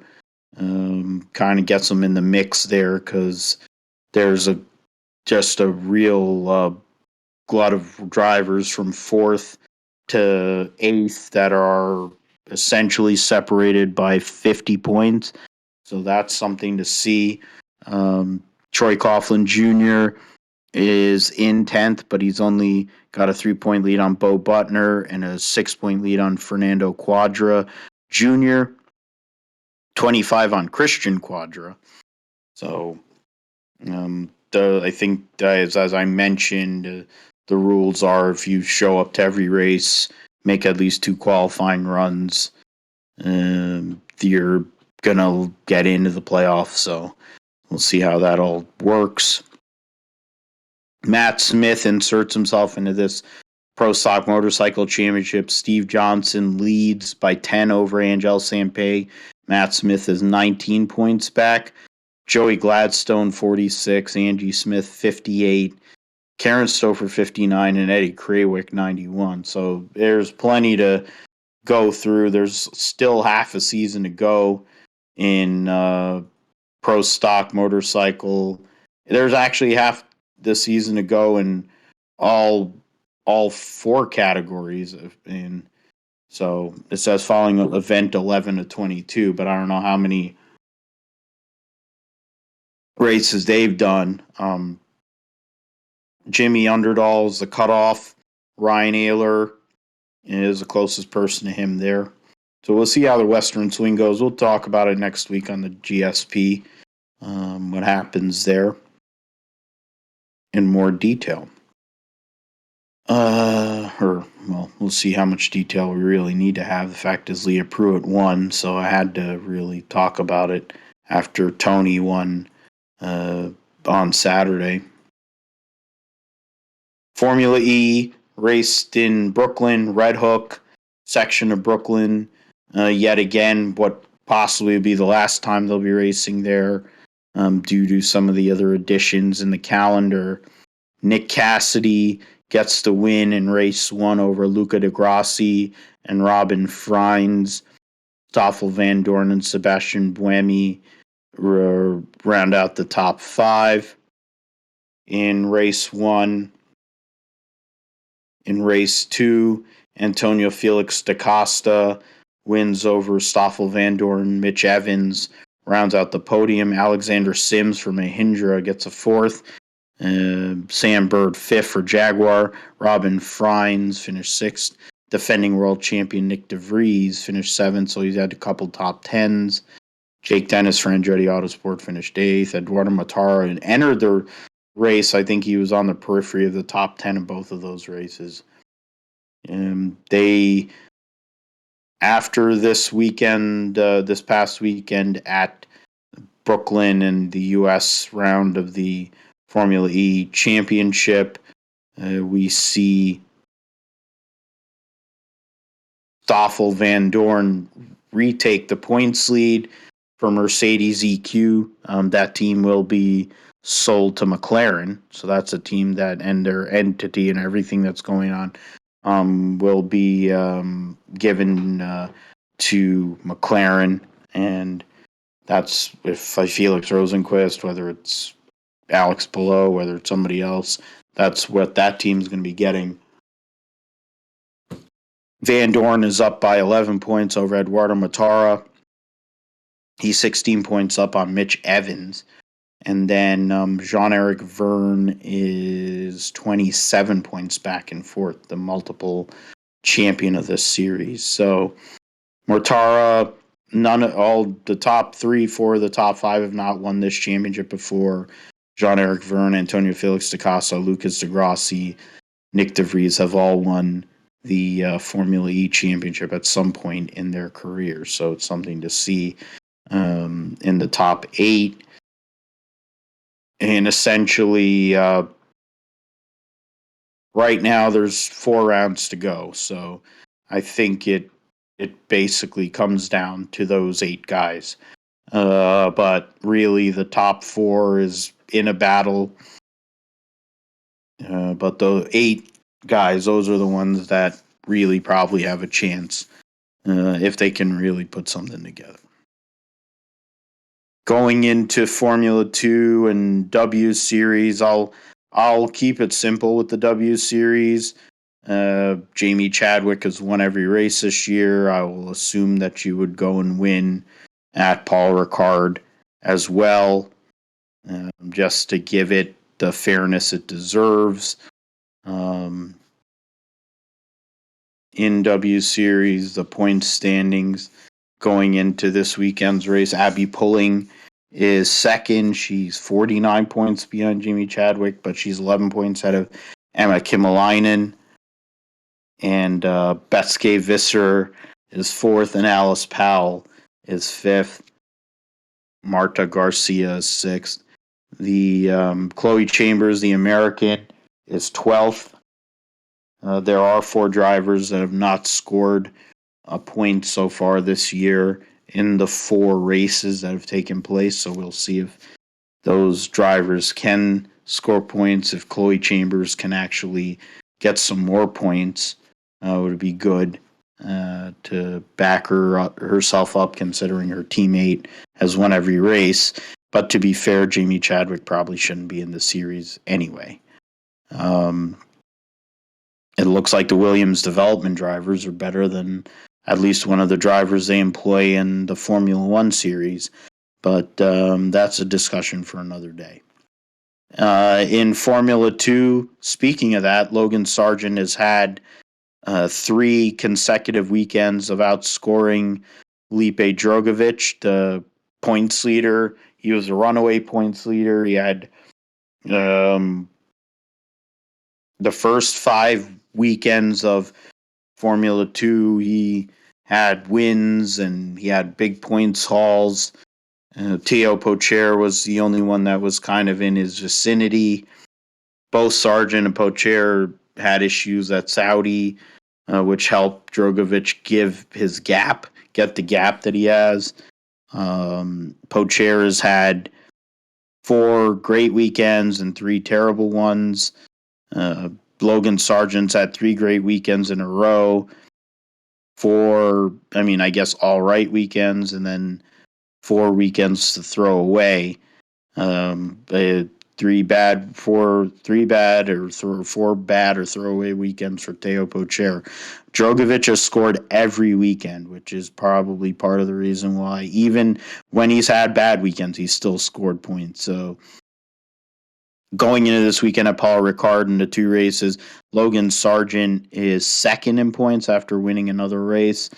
At Austria, he is 39 points behind Felipe Drogovic. Teo Pocher is 40 points behind in third. And then Jehan Daruvula, Enzo Fittipaldi round out the top 5. The battle between from Daruvula to Liam Lawson is 20 points, so 4th to 10th. And then adding Frederick Vesti to the mix, it's 44 points. So that's possible to be made up in you can make up a lot of points in a weekend between the sprint and the feature race if you do a good enough job. So that's where the points are at with that going into this weekend's race at Paul Ricard, and then of course you're going to have Hungary next week, which we will discuss here on the GSP. Josh, we'll throw it back to you now. Iowa Speedway, first time in a couple of years, they're racing IndyCars at the track. Thought we had lost it. We weren't going to ever see it come back to IndyCars or motorsport in general. I wish they would run trucks and Xfinity there. It's a tough racetrack. There's a lot of character. It's very rough. ARCA ran there earlier this year. They ran and Buckshot Jones won. Ty Gibbs ran and won a race there last year. Last 2 years he's ran there. I'm trying to see. 19 was the last time trucks ran there. 19 was the last time Xfinity ran there, and Chase Briscoe won I think it was his first career race there in 2019 in the Xfinity Series. And so they had ARCA East there, and then they had, I guess that's what it counts as, is ARCA Menard and ARCA East. Okay, yeah. And then last time a West Series, because they had West and Pro Series, yeah. And then IndyCar, they ran in 2020. They ran a double header with Simon Pagenaud coming from 23rd to win the first race, and then Joseph Newgarden winning his third race at Iowa Speedway. So there is history for the series there, but it's been a couple of years. I guess the question is, what are you thinking? Who are you looking at for this race? Some of the people that we should look at for Iowa Speedway on the oval, the next to last oval, they'll have 2 races and a heat and in the midst of a great points battle. Yeah, I think as far as drivers that you should probably be looking at, I think you got to start off with Joseph Newgarden. And, Joseph Newgarden's been pretty well at this track, of course. Like you said, 3 wins at Iowa Speedway. He also won at Texas earlier this year. And I think he's probably one of the favorites for this race coming up, both events really through the weekend. I feel like you can't also ignore Marcus Ericsson. Marcus Ericsson won at the Indy 500, and so far it looks like Chip Ganassi has done really well on the oval tracks so far this year. I think Scott McLaughlin, another guy that potentially could be someone that could do well. Of course, this is going to be his first appearance at Iowa Speedway. Did not race there last year. or in 2020. So Scott McLaughlin be his first time racing ever here at Iowa Speedway. So it's going to be interesting. This track is very rough. It has a lot of character, like you said, and tire wear is going to be a factor at this racetrack. And expect tires to matter in the end if you ever get a caution. Go back to 2014. Ryan Hunter-Reay went and took tires at the very end of the race and managed to pass everybody within like the last 10 laps or so. After the last caution, having good tires. So that's going to be a very important factor, especially in the heat. Should add a lot to the tire wear aspect. So we could see a lot of lines being taken through the corners. You have drivers trying to search for grip in the low line and in the high line, and maybe even in the middle too. So it's gonna be interesting to see this play out. I think you also need to look out for some other guys that in this series that have done well at Iowa in the past. Scott, we already talked about Scott Dixon, another guy that's on ovals that has done really well on ovals that you expect to be up there. Colton Herta could be a factor. I feel like this racetrack. I think you should probably look at both Aero McLaren cars this weekend. Last year, or not last year, but the last time that they raced at this place at Iowa, the Aero McLaren SP cars did really good in both their cars. You had Oliver Askew and Pato Award go on a really interesting tire strategy, and Pato Award ended up leading 30 laps in that event the last time that they raced at Iowa, and could have been a threat to win. I think he just ran out of time, but he had good tires at the end of the race. Connor Daly might be another driver to look at. He won the pole the last time that they raced at Iowa on the first night of racing there. This is a track that could be well for him, especially racing with the ECR team at Carpenter Racing. They are obviously a team that specializes in oval racing, so definitely expect them to possibly be up front. Maybe Simon Pagino can make something of it. Alex Rossi, Elio Castroneves has won here in the past as well. This is his last IndyCar win prior to winning the Indy 500.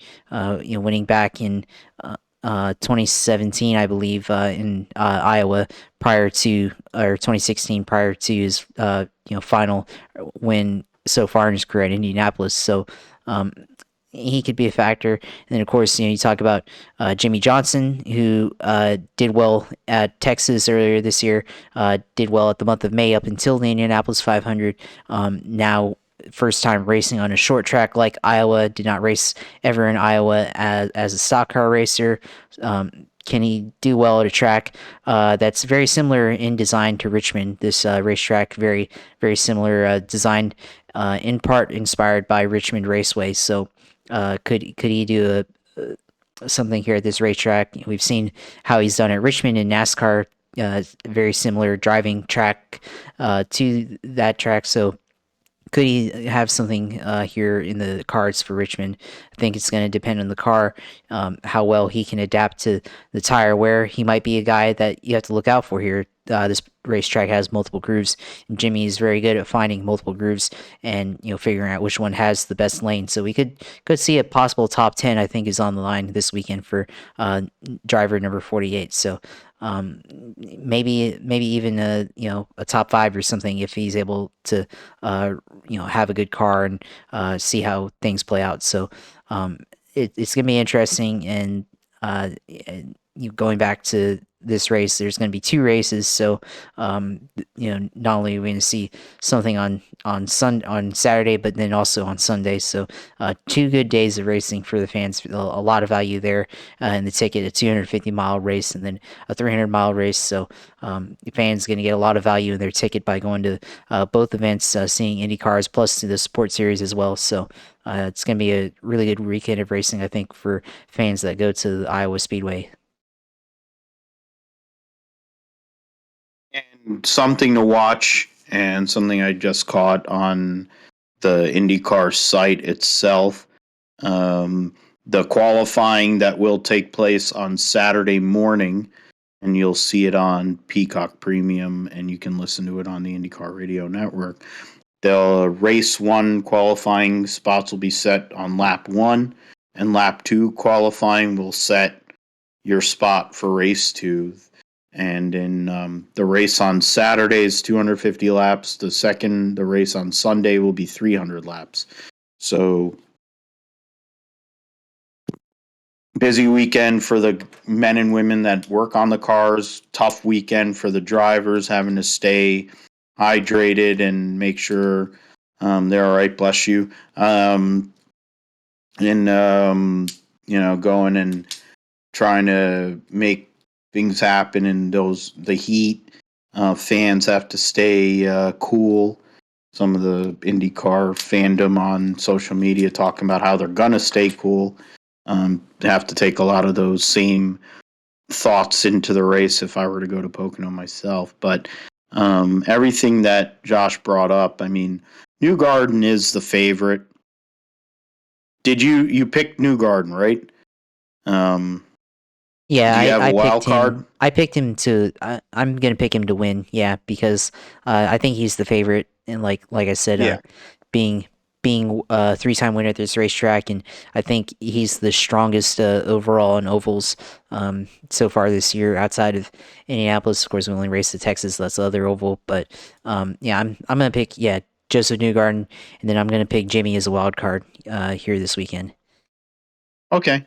I'll because I mean that's the chalk one. I'll pick Scott Dixon, so I'll be my chalk, and my wild card, just based on the statistics, is Jack Harvey. It's the High V weekend.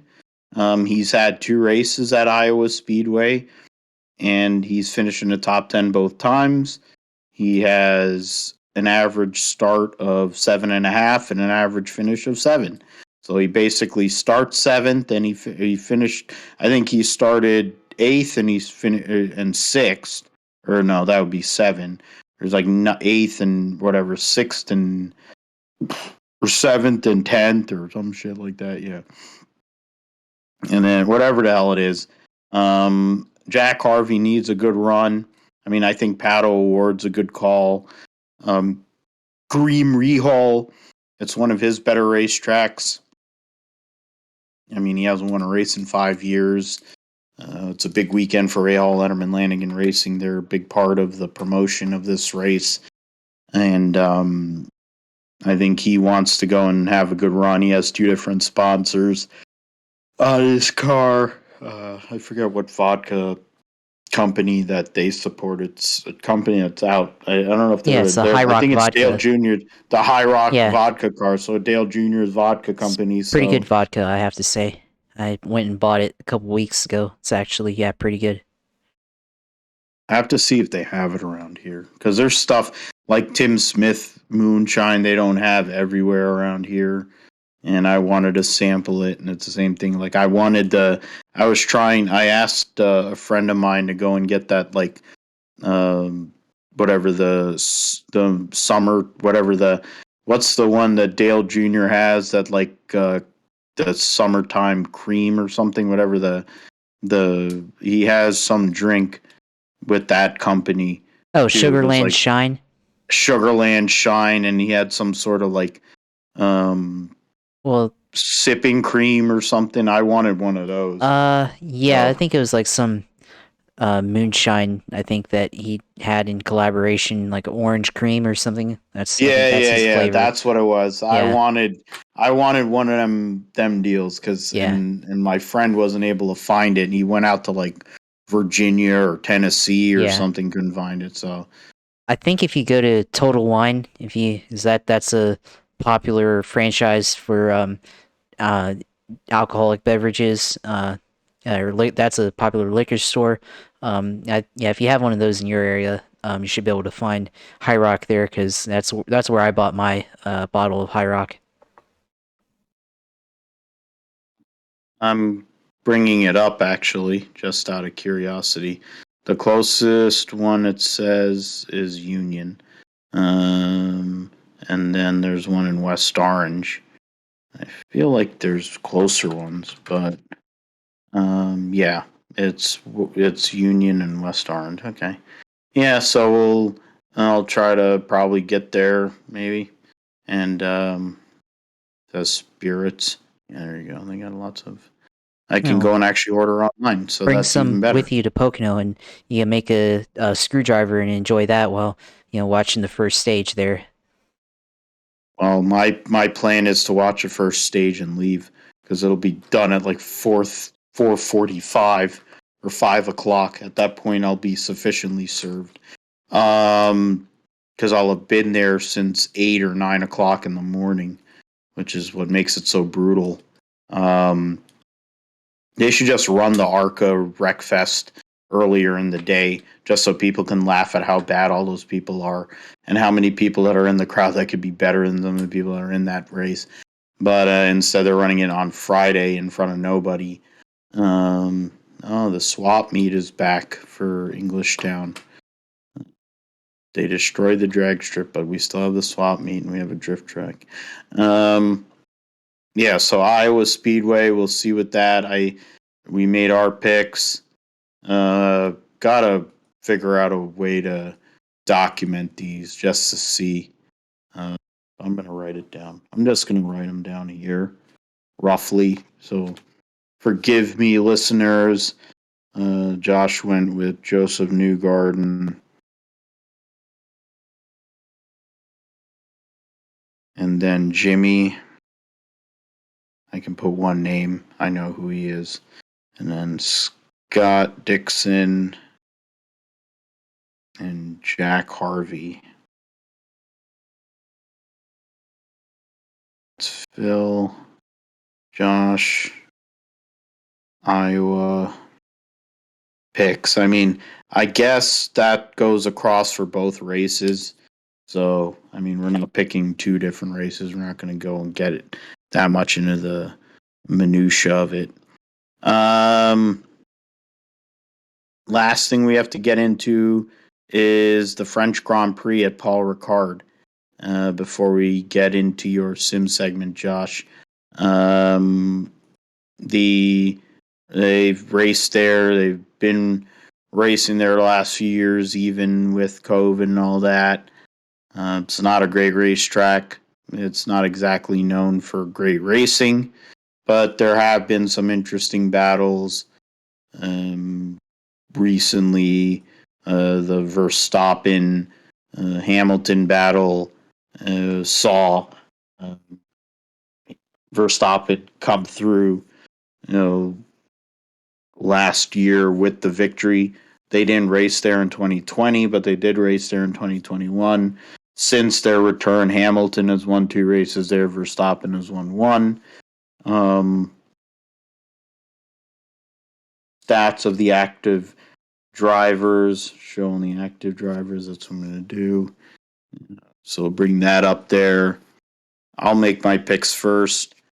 All signs lead to Max Verstappen continuing his trend. He qualified on pole last year as well. So I figure he wins the race. He may not qualify on pole, but I figure he wins the race.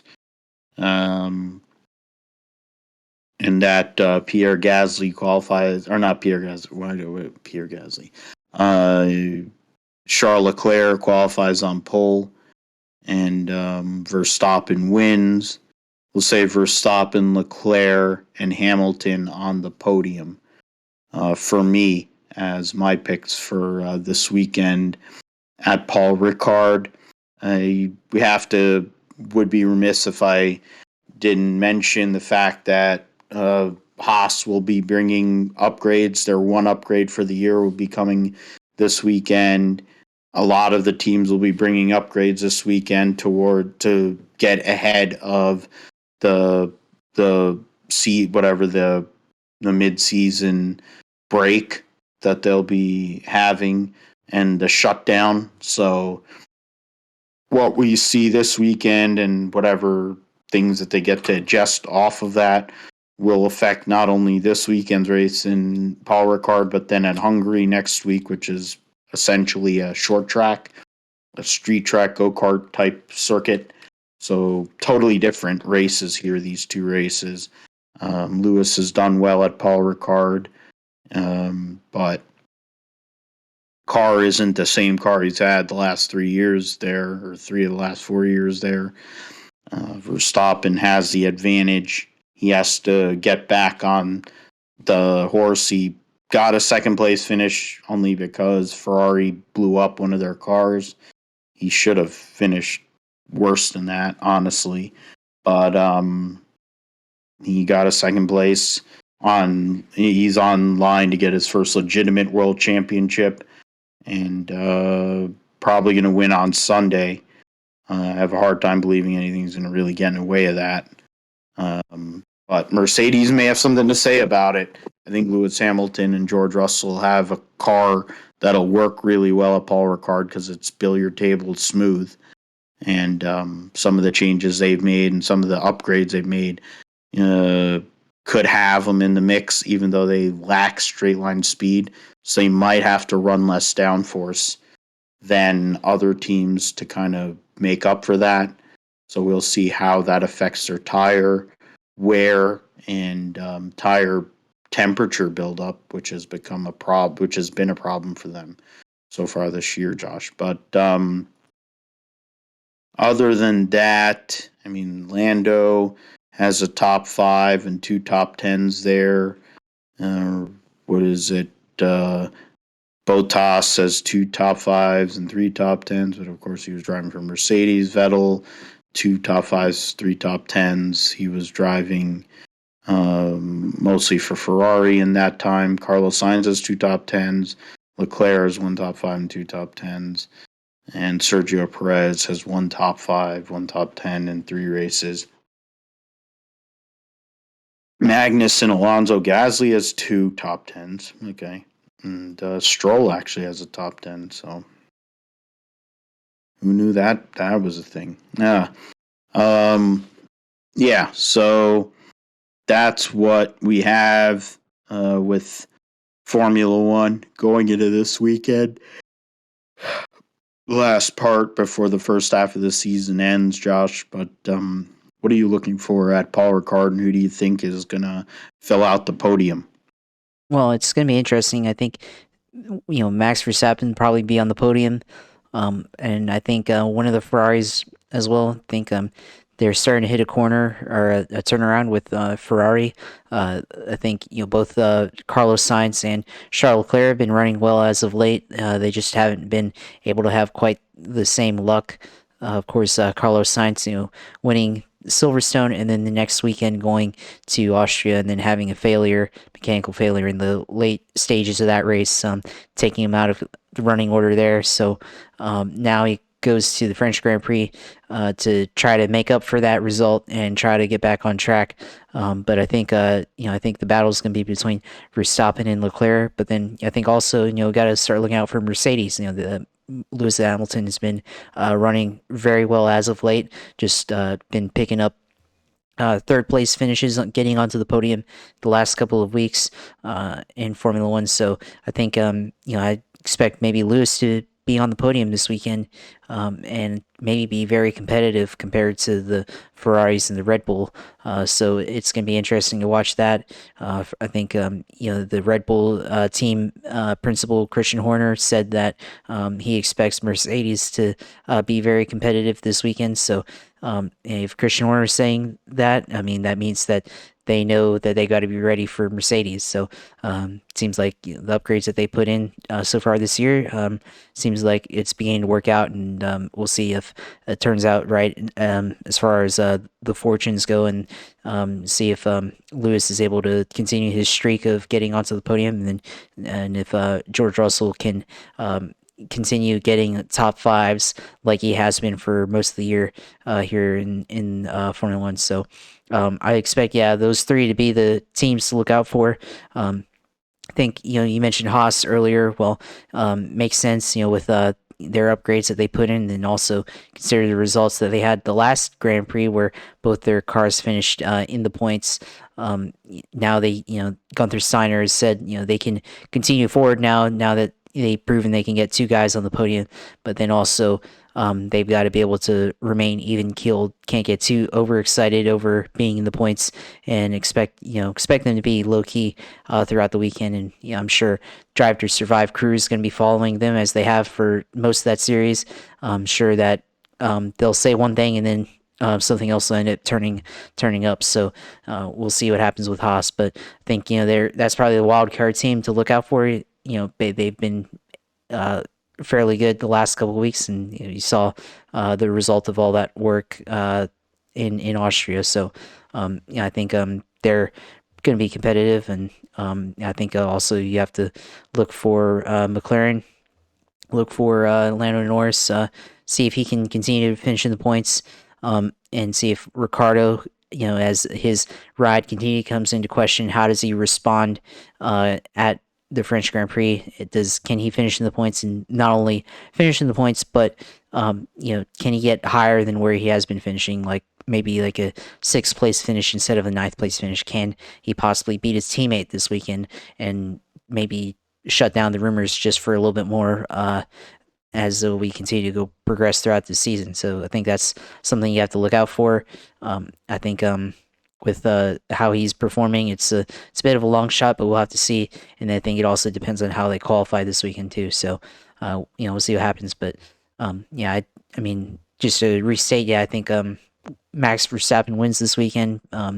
Then podium, Lewis and Charles Leclerc on the podium, and then we'll have the wild card being Kevin Magnussen. I think he's probably going to do well in driving the number 20 Haas car this weekend.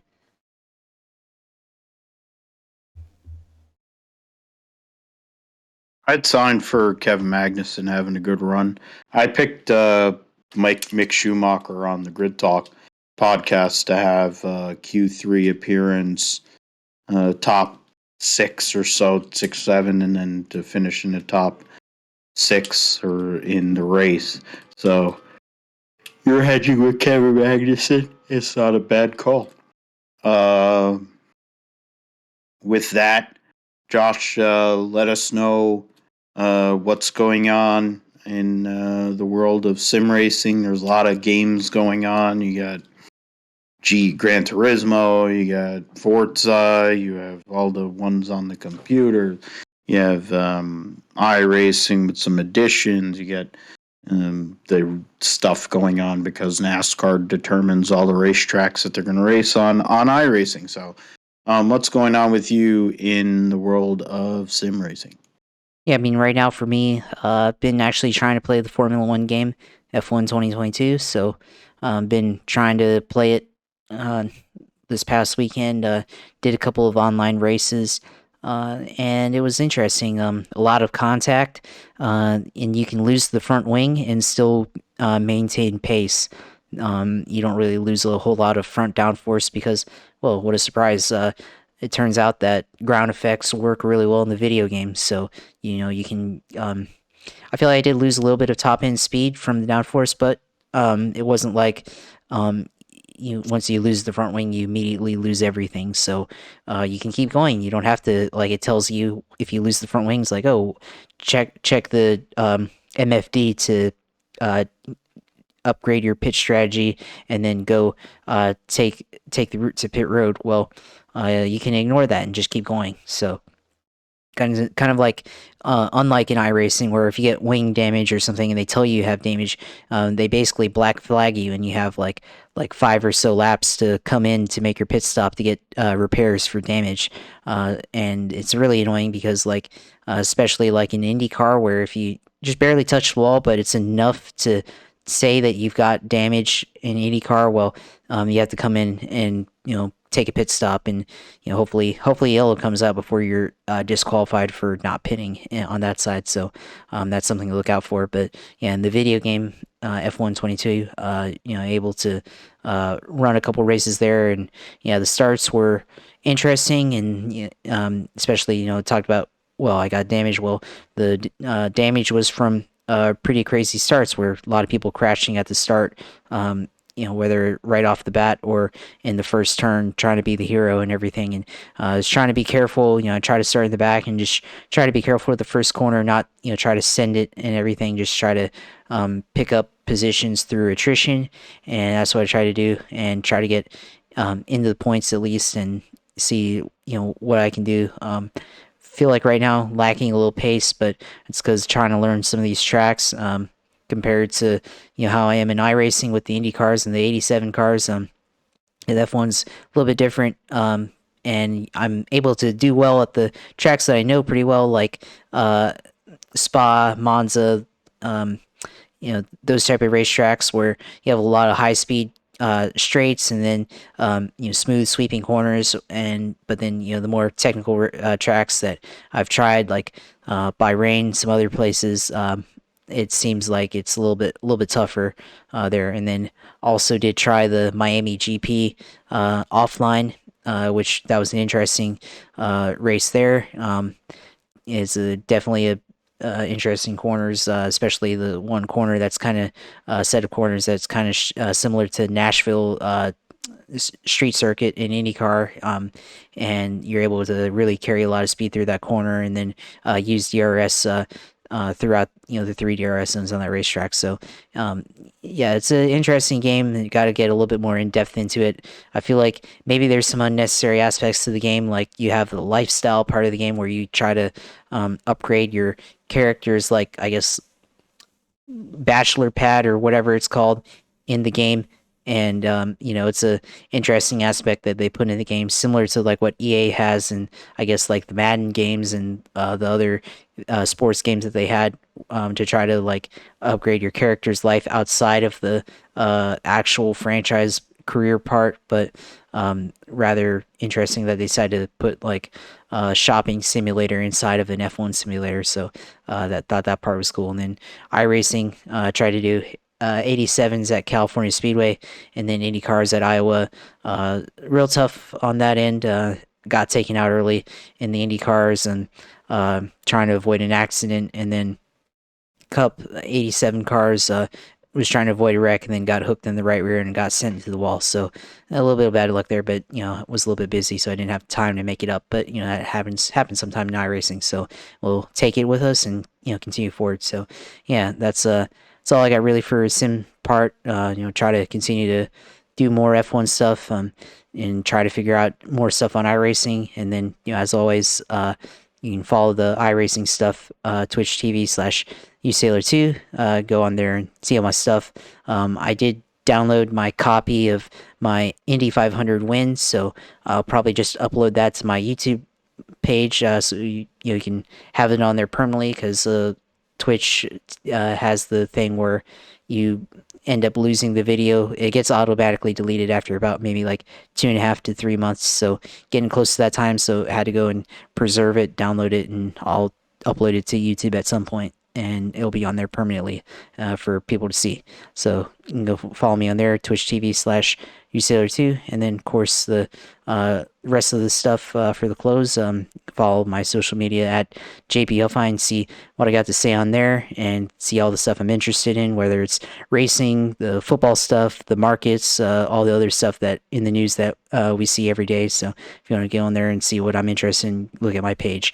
Then of course, you can follow the Grip Strip Podcast YouTube page, which will have this uploaded along with our Ralph Shaheen interview that we had last night with our other friend Joe Pissarro. You can go on there and watch that, and we'll be sure to upload this video and that video up on there, and it should be up there in the end of the week, and you can see all four of us talk and give our discussion with Ralph Shaheen. So great to have him on here, and as always, glad, Phil, that you were able to schedule that with him, and also glad that he was able to work with us. We tried to do it through Discord, and we switched to Zoom for his interview, and now we're doing this part on Discord. So a little bit of switchback, but we're able to work with each other on that. So glad to be able to collaborate with you on that. Yeah, and it's great that we get to do this together and have fun talking about racing. I mean, we go over a lot of types of racing, some that, to be fair, we're not able to watch to the full extent, but we're going to actually talk about it because of knowledge. and try to keep ourselves out of the LCD side of the social media thing. But we are out there. I'm on Twitter at Philip G. Matthew. Our show at Gripster Pod is on Twitter as well. You can also see me on F1 Chronicle, the Grid Talk podcast, F1 Grid Talk. They have their YouTube page. I usually do hits on there. As it stands, I'm probably not going to do French Grand Prix hits for them this weekend if plans work out and my body's able to do it. I'm probably going to get to Pocono on Sunday because I haven't been to a race in forever. I want to go and do some diecast hunting, and if you want to go and see us, the YouTube page, the Gripster Podcast YouTube page that Josh does such a great job with managing there. We'll go and send the Ralph Shaheen interview, which was awesome. It was outstanding. It was probably one of the best hours that we've ever had. Whatever. It wasn't even a full hour, but one of the best nearly hours that we've had in the show history in 100 and essentially 25 episodes. So we want you to go and see that or listen to it. Joe, Josh, and I went through a lot of stuff yesterday in regards to NASCAR and all three major series in 124. This is 124 and a half. It'll go down as 125. So next week will be 126. We will be back next week on the Gripster Podcast, episode 126, to go and discuss all things Pocono, all things the French Grand Prix. We'll have talk of Iowa Speedway IndyCar, Redux. We'll talk about Indianapolis with the NASCAR Cup and Xfinity series there. You'll have IndyCar running on the Indy Road Course. We'll have Formula One at Hungary. NHRA will be racing at Seattle. There's plenty of stuff that will be going on. We'll recap what happened at SRX and if Marco actually wins a championship. We'll see if the Cup Series has a 15th different winner this weekend at Pocono, which is possible with all the craziness that can happen at Pocono Raceway. With a little bit more weather possibility on tap for Sunday for Pocono Raceway. So with that, for Josh, I'm Phil. Thank you for listening.